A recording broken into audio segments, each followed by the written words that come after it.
Yes, we have section 6.2, hours of sale. And our current requirements, alcoholic beverages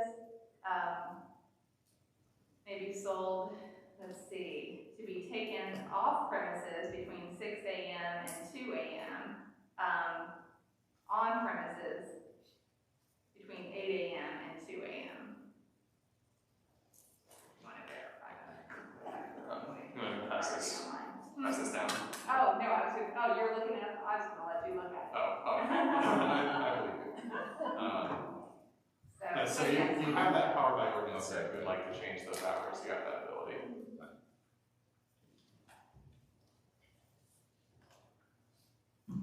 Any other discussion or questions?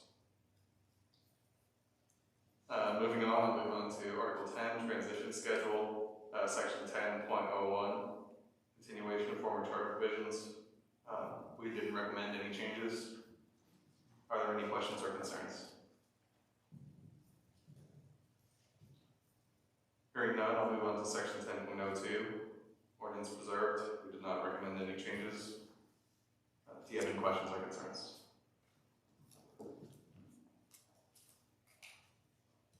Hearing none, move on to Section 10.03. Again, we did not recommend any changes. Are there any questions or concerns?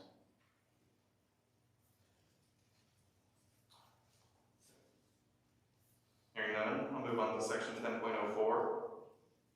We recommended one typographical change. Otherwise, no changes. Are there any questions or concerns?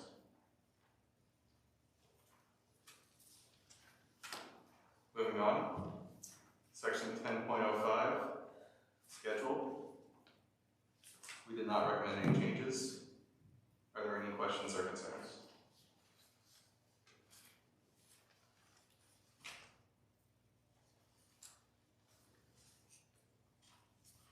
Hearing none, move on to Section 10.06, Deletion of Obsolete Schedule Items.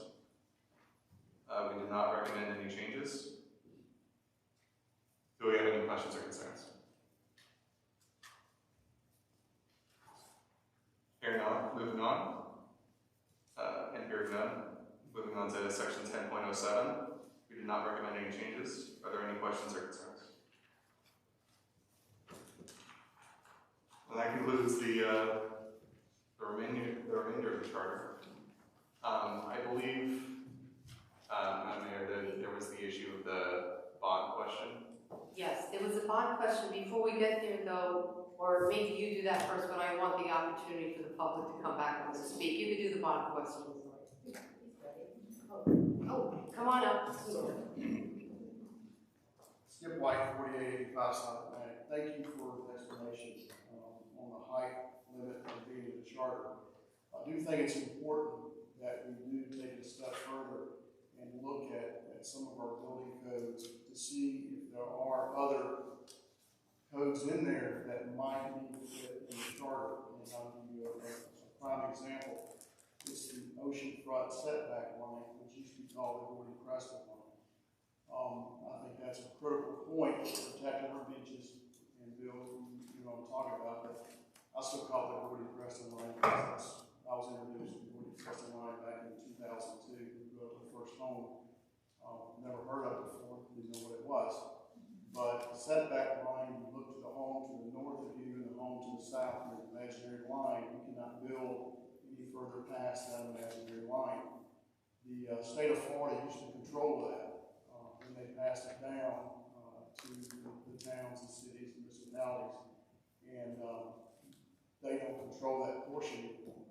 If you look around the state of Florida, you've seen some lawsuits come up, and mostly I think it's over on the West Coast, but where people have challenged that, and towns have dropped it, and someone can take their home and build it 50 feet past your neighbor's home, because what it does, it obstructs the views, takes up more of the beach. And also, on the other side of it, with beach erosion, the way it's going, it starts putting more homes in parallel too. So, you know, it's kind of a twofold thing. It's not being selfish of blocking a view, but it's also trying to help these people understand everybody wants to be right on top of the water.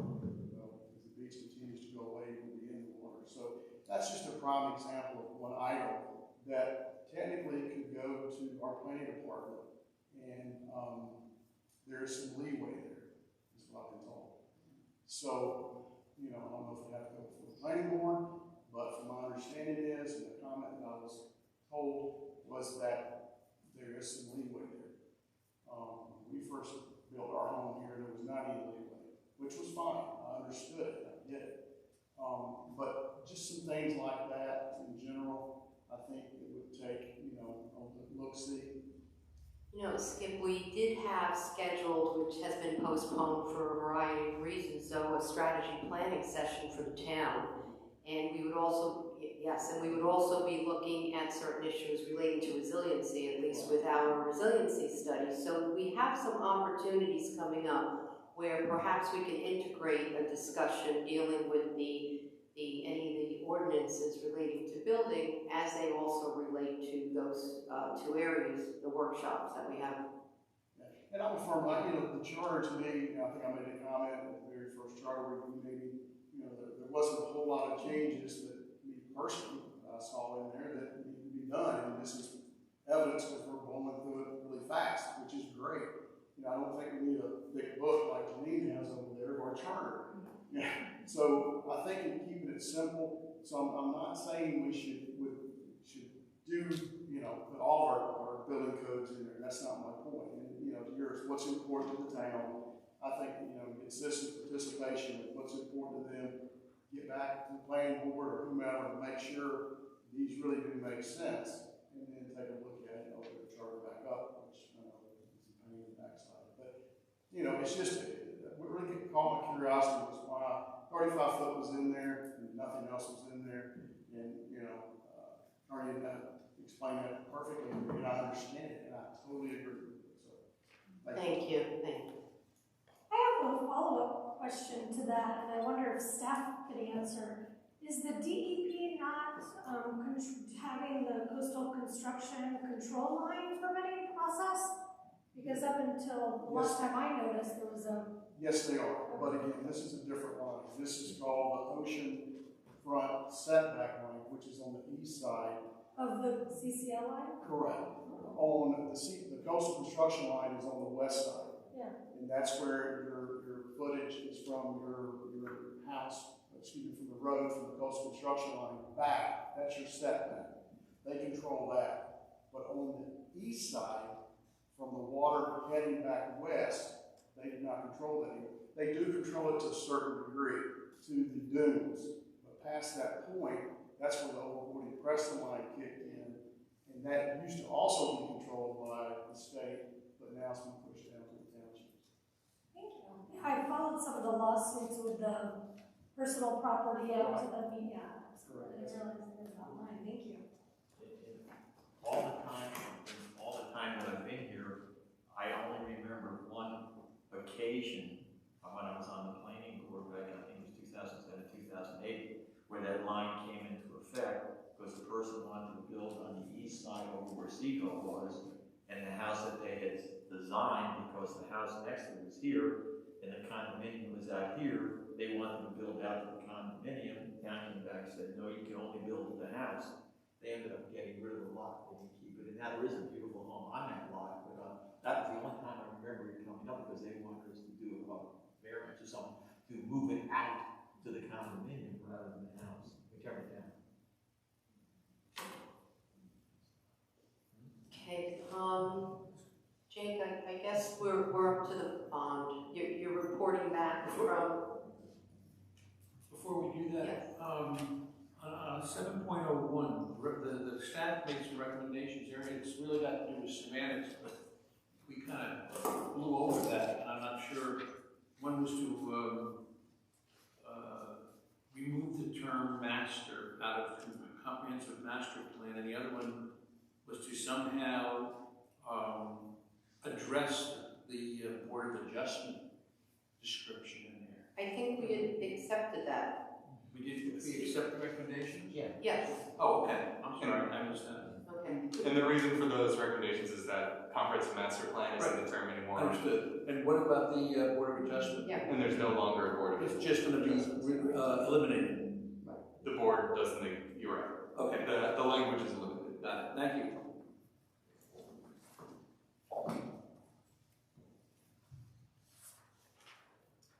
And so I believe that previously there was discussion about what the term bonded meant in the context of section 6.05 regarding the bonding requirement for the treasurer or finance director in the charter. And the difference between the insurance and the bond is simply a matter, that is the town's insurance versus getting a bond on a person is a matter of degree, that is how much is insured, potentially, but also the specifics that if you're taking out a bond on a specific person, you can do that, and it'll be for that specific individual rather than for the town. And so that's the major difference between the two.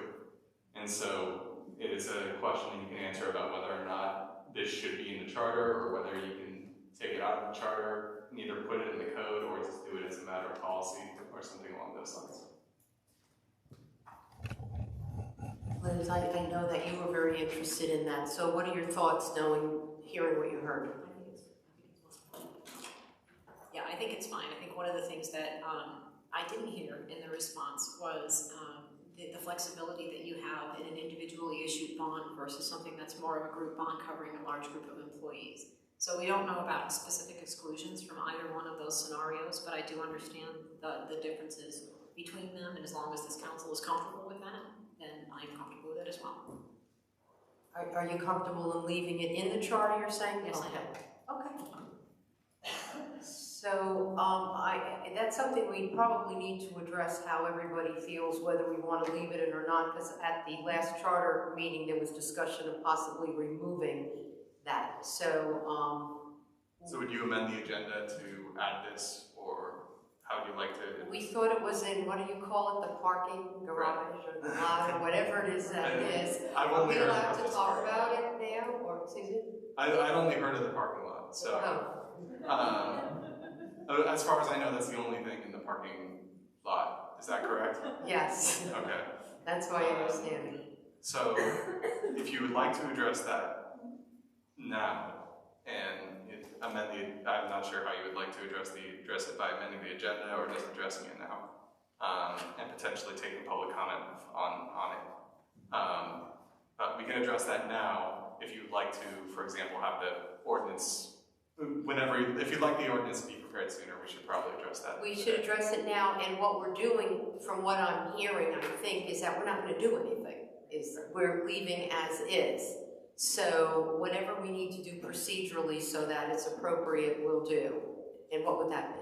So I would recommend moving to amend the agenda to include discussion about section 6.05 of the charter after this moment, after 5A, and adding a public comment period, perhaps before or after that, and then at that point, if it's agreed by consensus that there will be no change, then. Okay. And so then I'll make a motion to amend the agenda to include a discussion of 6.05 at this time. Is there a second? Second? All those in favor say aye. Aye. Any opposed? Hearing none, the motion passes. So, if I may, Jake, just have you then state for the record is that there's a discussion and that we don't want to change anything. Is that essentially it? I'll just do it like I did with the other sections Okay. and say, on section 6.05, we have not recommended any changes. Okay. Does anybody have any concerns or questions regarding that? No. Hearing none, so that adopted by consensus, though we might want to have a public comment before. Public comment? No. Okay. No. Okay. Any questions or comments? No. Okay. Thank you. I'll consider that adopted by consensus.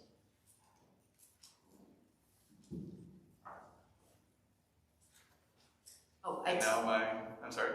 Oh, I'm sorry, because now that, have we come to the end of We've our come to the discussion? end. And Yes. I do have the question for you, is please share with us what will happen next and when. So what happens next is we prepare an ordinance reflecting the decisions of the CRC to be brought forth before the town council, hopefully expected at next month's meeting. So and then about a month from today, we'll have that ordinance ready. And then that could go before the next regular election if it's adopted.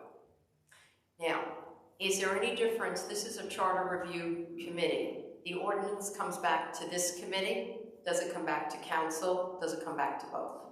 It will come back to both. It's the same as any ordinance, it has to be passed twice by the town council. But it will start here for us to review. I'm not sure if you were yes, you'll need a final ordinance to approve by the CRC Okay? to send to the town council. Okay. And then that will be sent to the town council, and the town council will have its first and second Okay. readings. So from a scheduling point of view, assuming you're able to have this prepared, we'll have an ordinance for this body to review in February. And then if it is approved, it will then move to our March town council meeting on first reading? That's correct. Okay. That would be the schedule. And assuming just everything marches forward, then in April, if we approve it at the town council meeting, then That would be the second reading, and then it will be able to be on our ballot. That's correct, which Thank the you. qualifying period is in June, is what I've been told. I don't have the exact date, because I believe it's in June. Okay. Can I make a request at this point? I talked to the town manager about this the other day. At the last First Step Shelter meeting, I had to chair a meeting because the vice chair and vice chair were not able to attend. It looks like that may be happening again. That meeting is scheduled for February 17th at 4 o'clock, which is right in the middle of our charter review final meeting and the town council meeting. Would it have a negative effect if I could get the council and the board to agree to a March final meeting of the charter review and then an April and May vote for the elections? The reason why I'm asking, and thank goodness I was able, because I was being there, I was able to make the quorum, and we probably had our biggest vote. I don't know if you saw in the newspaper about the 24/7. Yes. That was probably our biggest vote in the last year, and we know a couple other things like that are coming up in the February meeting. So I know I have to be there, and I prefer not to miss the charter review meeting if possible. Well, I don't know what that does to scheduling. I'll tell you, the only concern I have, Bill, is that we wish to work with the ordinance a bit.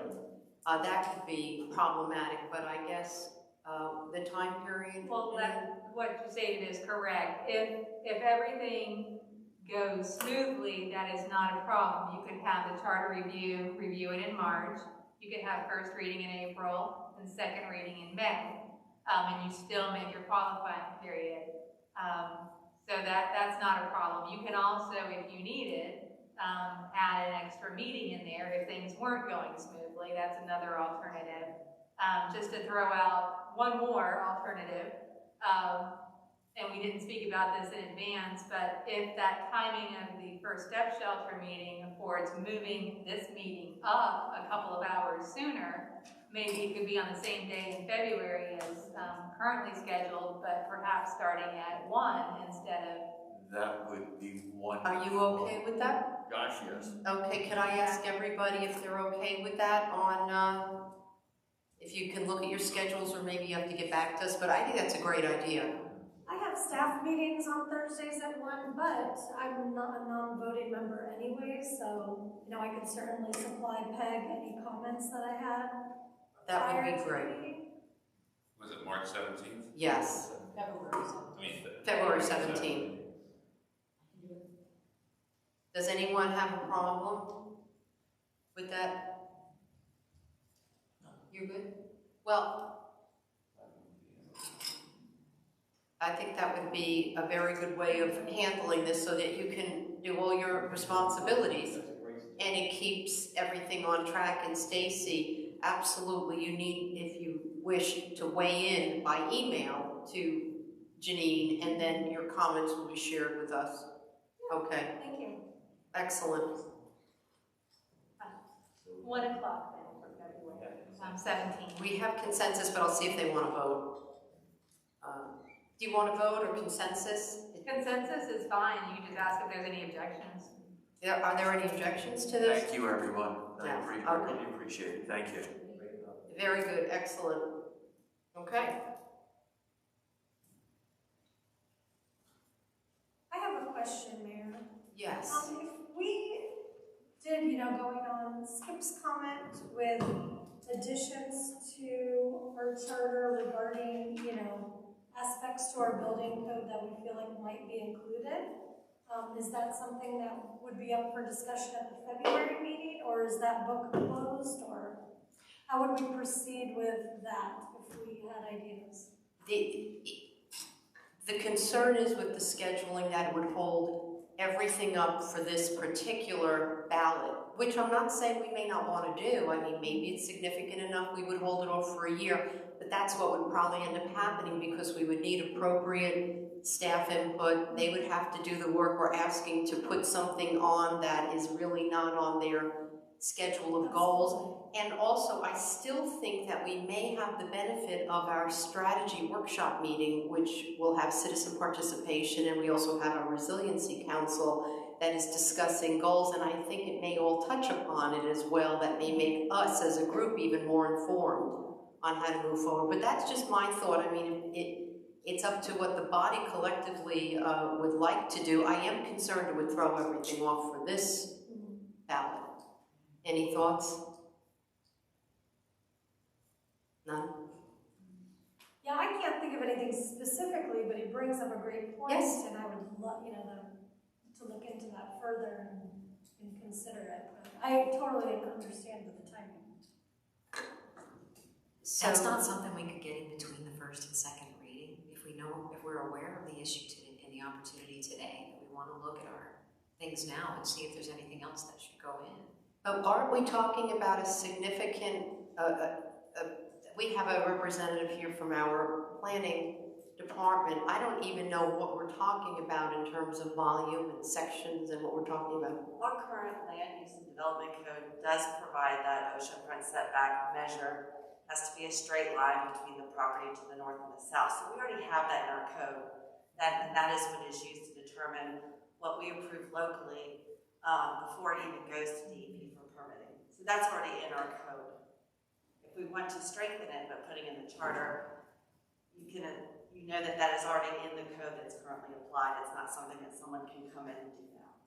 But I think the question is that if we were to adopt the suggestion of Mr. White and we start looking through the building code, and I think I'm just using that loosely because it could be many other areas that are touching upon it, I don't know, is it a voluminous analysis and research and preparation and reporting? I think it would depend on how much you wanted to include in the charter. I mean, if we're just talking about looking at our current code and putting that into the charter, that would be fairly easy language to add because it'd be consistent with what we're already applying. But if there's other parts of the code, I'd be happy to take a look at any of those. Well, what you're talking about is just the one thing that Mr. White brought up. But he is suggesting that we do a review of our building code. And I just don't know what kind of analysis that would be, what that undertaking would be. Well, if I can just add to this as well, that's probably a very worthy endeavor, but I do think there's another caution that we learned approximately 12 years ago with a referendum question that took something that was in our land use and development code and put it in our charter, and that was case number 1, and we did not prevail in that case. So there are things to be looked at beyond even the planning department that you would want to make sure that you fully understand and that, there's not any complications like what occurred in that instance that we weren't aware of. And that was something that already was in our code, in our land use and development code, and it was just moving it into the charter to strengthen the provision so that the council couldn't change it. But it did get us into our first lawsuit, regarding that, on that 10+ year endeavor. And that statute that made that not legal isn't around anymore, and it wouldn't apply in this situation, but the Florida legislature is very active in specifically the area of municipal and county land use regulations. So it would be something to look at for whatever's proposed. Well, it's just my opinion, but I think it's a very worthwhile endeavor, and I think that we may end up giving it short shrift if we try to push it and do something in the next couple of months. We have opportunities, and maybe we really need the citizen input on these kinds of things. My personal opinion, excellent idea. We should do it, but we have to take into account all of the goals and the responsibilities and everything else that's also out on the table, and the opportunities we have perhaps with workshops. But does anyone feel differently about that? I like what you said about, I'm sorry, I missed your name. Beverly? Yeah, Beverly. I liked what she said. You have, there's a lot of stuff that's already in there by ordinance. And so for us to do something different, there's gonna have to be some kind of an exception process put in place anyway. So if it slows down the roll of this charter review, then, there's not necessarily any reason to do it. We're not necessarily stopping anything. We still have another bite at the apple should there be some kind of an exception that's asked for in the planning code or the building code, etc. So I'm okay with that. I guess I would balance that with, we don't get many opportunities to take a look at the charter. The charter really look at every 20 years or so, or we could do it every 10 or every 5, but it's certainly not something that's part of our annual exercise or even biannual exercise. So I would balance those two items as we consider the choices. And remember, we've already added to the planning board or the planning department a recheck of the ordinance concerning our stormwater drainage and our floods and codes, etc.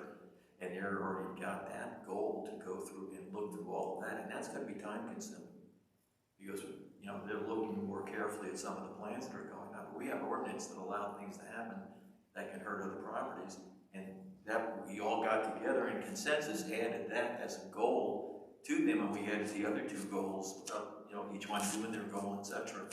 So I think if we did this now, we would put in even something more of a burden on them, and they've got enough to worry about. And as long as we have ordinances in place, what our concern is that it's not, we want to strengthen some, that's what we're saying. It's not as if they don't exist. The protections are there. My suggestion is that we not try to do anything too quickly, and that we work it through and come up with a plan for it, but keep moving forward on our charter review where we're going right now with the time schedule that we have. That's my feeling. If anyone feels differently, you should let us know. We can talk about it. No, then I think we're doing nothing further then. I believe that's the end of the That's the end of, okay. Any comments, anything anyone wishes to say, anything from the public? Okay, well then wait. Before you close off, Skip, you made a comment today saying that the charter was well written. If you recall, we made that same comment at the very beginning of this, saying the charter was really well written for the group that did it previously. So I want to compliment that group that did it before, because whoever that group was, as Skip said, they did a really good job.